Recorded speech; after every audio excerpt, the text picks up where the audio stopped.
کوئی نہ ہو وہ گھر مردہ ہے، وہ گھر مردہ ہے۔ اور یہ بات میں نہیں کہہ رہا ہوں، یہ بات اللہ کے پیارے نبی فرماتے ہیں، بخاری کی روایت ہے، مثل البیت الذی یذکر اللہ فیہ والبیت الذی لا یذکر اللہ فیہ مثل الحی والمیت۔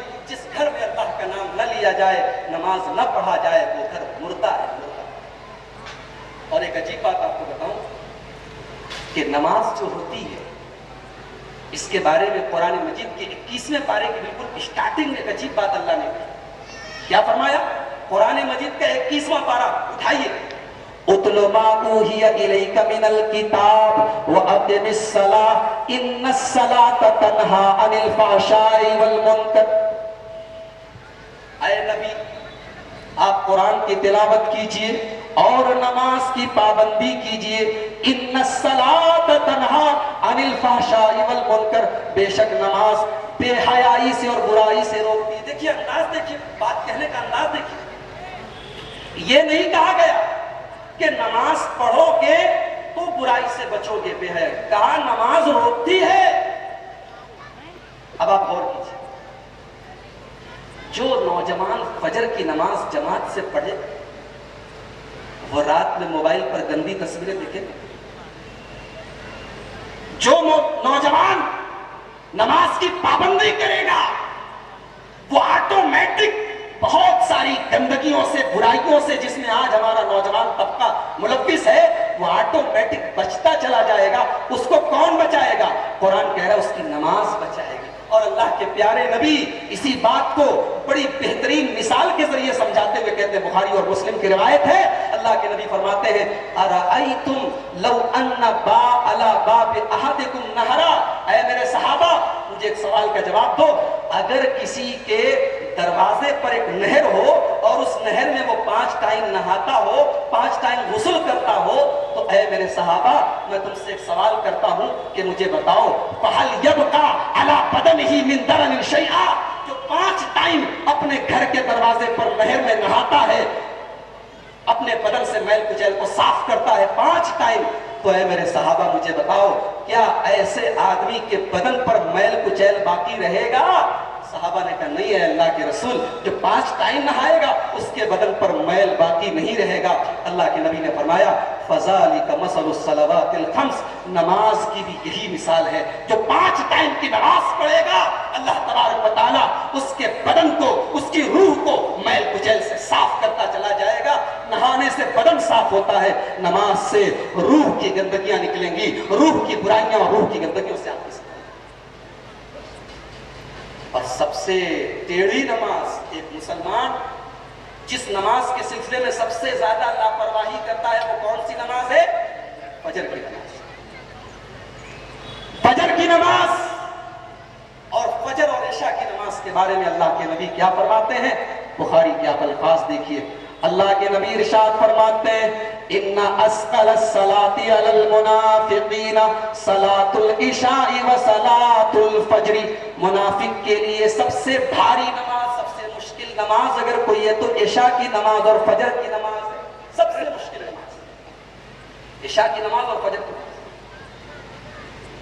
اور اگر لوگوں کو پتا چل جائے کہ فجر کی نماز کا کیا ثواب ہے اور عشاء کی نماز کا کیا ثواب ہے، تو اللہ کے نبی کیا فرماتے ہیں؟ لَأَتَوْهُمَا حَبْوًا، اگر گھٹنوں کے بل بھی چل کے آنا پڑے، بیساکھی کے سہارے بھی چل کے آنا پڑے، پریشانی کے سہارے بھی چل کر آنا پڑے، تو فجر کی نماز کوئی نہ چھوڑے، اگر اس کا مقام سمجھ لے، اگر اس کی فضیلت سمجھ لے۔ اب تو ماشاءاللہ ہم لوگ شہر میں رہتے ہیں، دیہات وغیرہ میں آپ جہاں پہ دور دور تک لائٹ کا انتظام نہیں ہے اور 1-1 کلومیٹر دور مسجد ہے، آپ ایسے ماحول میں سوچئے کہ فجر کی نماز اور عشاء کی نماز کتنی کٹھنائی سے لوگ پڑھتے ہیں۔ اللہ کے نبی بشارت سنا رہے ہیں، جو اندھیرے میں چل کر جا کے مسجد میں نماز پڑھتا ہے، ترمذی کی روایت ہے، بشر المشائین فی الظلم الی المساجد بالنور التام یوم القیامہ، جو لوگ اندھیروں میں مسجدوں میں جا کر نماز پڑھتے ہیں، جو رات کی پرواہ نہیں کرتے، جو اندھیرے کی پرواہ نہیں کرتے، اندھیروں میں چل کے جا کے نماز پڑھتے ہیں، ایسے لوگوں کو اللہ کے نبی بشارت سنا رہے ہیں کہ کل قیامت کے دن تم کو اللہ تبارک و تعالیٰ نور عطا فرمائے گا، روشنی عطا فرمائے گا۔ یہ ہے نماز کی فضیلت اور یہ ہے نماز کی اہمیت۔ قرآن مجید میں 70-80 مقامات پر نماز کا ذکر کیا گیا ہے، اور جہاں بھی ایمان والوں کا ذکر ہے وہاں نماز کو ضرور ذکر کیا گیا ہے۔ اسی لیے سعودی عرب کے اکثر سلفی علماء کا یہی فتویٰ ہے کہ جان بوجھ کر نماز چھوڑنے والا کافر ہو جاتا ہے۔ ہندوستان میں یہ الگ بات ہے کہ اس فتوے کو اگر ہم اپلائی کریں تو شاید کچھ ہی لوگ مومن بچیں گے اور اکثر لوگ کافر کے زمرے میں آ جائیں گے، لیکن حقیقت یہی ہے میرے بھائیوں کہ بے نمازی کے لیے اسلام کے اندر کوئی جگہ نہیں ہے۔ اللہ کے نبی محمد رسول اللہ صلی اللہ علیہ وسلم فرماتے ہیں، بخاری اور مسلم کی روایت ہے، بین الرجل والشرک والکفر ترک الصلاۃ، ایک انسان کے اور کفر کے بیچ میں اگر کوئی چیز ہے تو نماز ہے۔ نماز پڑھ رہا ہے تو ایمان کے دائرے میں ہے، نماز نہیں پڑھ رہا ہے تو کفر کے دائرے میں چلا جاتا ہے۔ یہ اللہ کے رسول کی حدیث ہے تو یہی بتا رہے ہیں۔ یہی وجہ ہے کہ ایک اسلامی سوسائٹی میں کبھی بھی نماز سے لاپرواہی برتنے والے کو معاف نہیں کیا گیا۔ اگر ہمارے اور آپ کے جیسے لوگ عمر فاروق کے زمانے میں ہوتے تو شاید کوڑوں سے پٹائی کی جاتی کہ بے نمازی کے لیے اسلام میں کوئی جگہ نہیں۔ آپ غور کیجئے، حضرت ابراہیم علیہ السلام، اور میں اپنی ماں بہنوں کی توجہ بھی چاہوں گا اس چیز کی طرف کہ ابراہیم علیہ السلام اپنی بیوی ہاجرہ اور اپنے لختے جگر اسماعیل کو مکہ کی بیاب و گیا سرزمین پہ چھوڑ کے جا رہے ہیں۔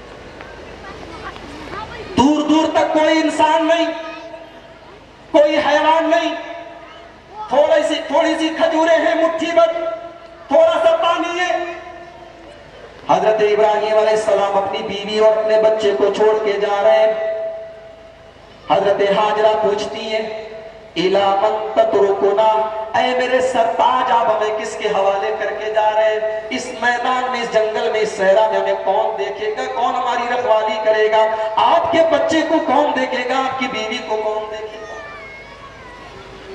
میری مائیں بہنیں غور کریں، ایک عورت کے جذبات کا کو محسوس کریں کہ حضرت ہاجرہ اکیلی ہیں، بچہ ہے دودھ پیتا، اور ابراہیم علیہ السلام چھوڑ کے جا رہے ہیں۔ ابراہیم علیہ السلام کوئی جواب نہیں دیتے۔ حضرت ہاجرہ کہتی ہیں، اے میرے سرتاج، کہیں ایسا تو نہیں کہ یہ اللہ کا آرڈر ہے، یہ اللہ کا حکم ہے؟ اللہ امرک بہذا، کہیں ایسا تو نہیں کہ یہ اللہ کی طرف سے ایک امتحان ہے، اللہ کا ایک حکم ہے؟ حضرت ابراہیم علیہ السلام کہتے ہیں کہ ہاں، یہ اللہ کا حکم ہے، اللہ کا امتحان ہے، اللہ نے حکم دیا ہے کہ میں اپنے بچے اور بیوی کو چھوڑ کے چلا جاؤں۔ ایک عورت کا ایمان دیکھو میری ماں بہنوں، لوگ کہتے ہیں عورت کمزور ہوتی ہے، میں کہتا ہوں عورت کے اندر اگر ایمان کی طاقت آ جائے، اسلام کی طاقت آ جائے تو عورت سے زیادہ اسٹرانگ، عورت سے زیادہ مضبوط ہوئی۔ جب حضرت ہاجرہ کو یہ پتا چلا کہ یہ اللہ کا حکم ہے، اللہ کا امتحان ہے، تو بخاری کے الفاظ ہیں، حضرت ہاجرہ کہتی ہیں، اذن لا یضیعن اللہ ابدا، اے میرے سرتاج آپ شوق سے ہمیں چھوڑ کے جا سکتے ہیں، اللہ ہمیں رسوا نہیں کرے گا، اللہ ہمیں برباد نہیں کرے گا۔ اگر اللہ ہمارا امتحان لے رہا ہے تو اسی کی ذات پر ہمیں یقین ہے، وہ ہمیں برباد نہیں کرے گا۔ ابراہیم علیہ السلام تھوڑا سا آگے بڑھ گئے، جب اپنے بیوی اور بچوں کی نظر سے دور ہو جاتے تو ہاتھ اٹھاتے، آسمان کی طرف نگاہیں اٹھاتے ہیں، ہاتھ اٹھاتے اور کیا دعا کرتے ہیں؟ ربنا انی اسکنت من ذریتی بواد غیر ذی زرع عند بیتک المحرم ربنا لیقیموا الصلاۃ، وہاں پر بھی نماز کا ذکر۔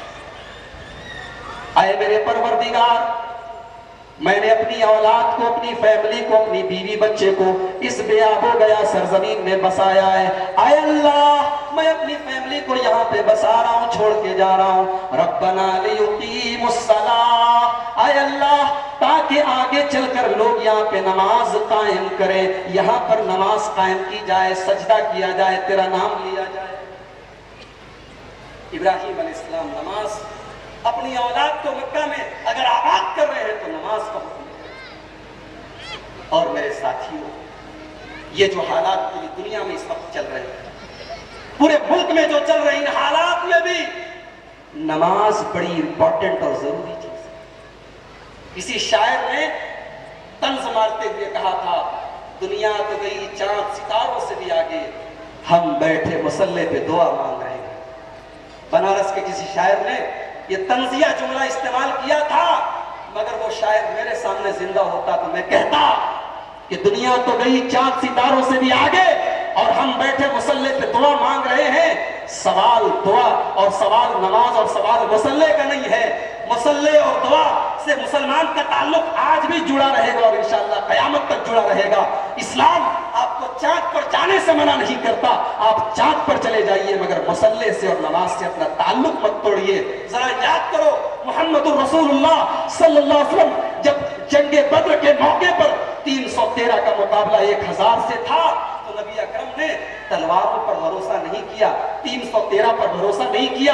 محمد الرسول اللہ نے صرف اپنی فوج پر بھروسہ نہیں کیا، فوج کا انتظام کر دیا، تلواروں کا انتظام کر دیا، لڑنے کے سامان کو مہیا کر دیا، لیکن آخر میں اللہ کے نبی اگر جھکے تو اپنے رب کے آگے سجدے میں گرے اور کہا، ہاتھ اٹھا کے دعا کی، اللہم ان تہلک ہذہ العصابۃ لن تعبد فی الارض، اے اللہ اگر تیرے یہ مٹھی بھر ماننے والے، تیرے یہ 313 اگر ہلاک ہو گئے تو اے رب العالمین پھر اس زمین پر تیرا نام لینے والا، تیری عبادت کرنے والا کوئی نہیں ہوگا۔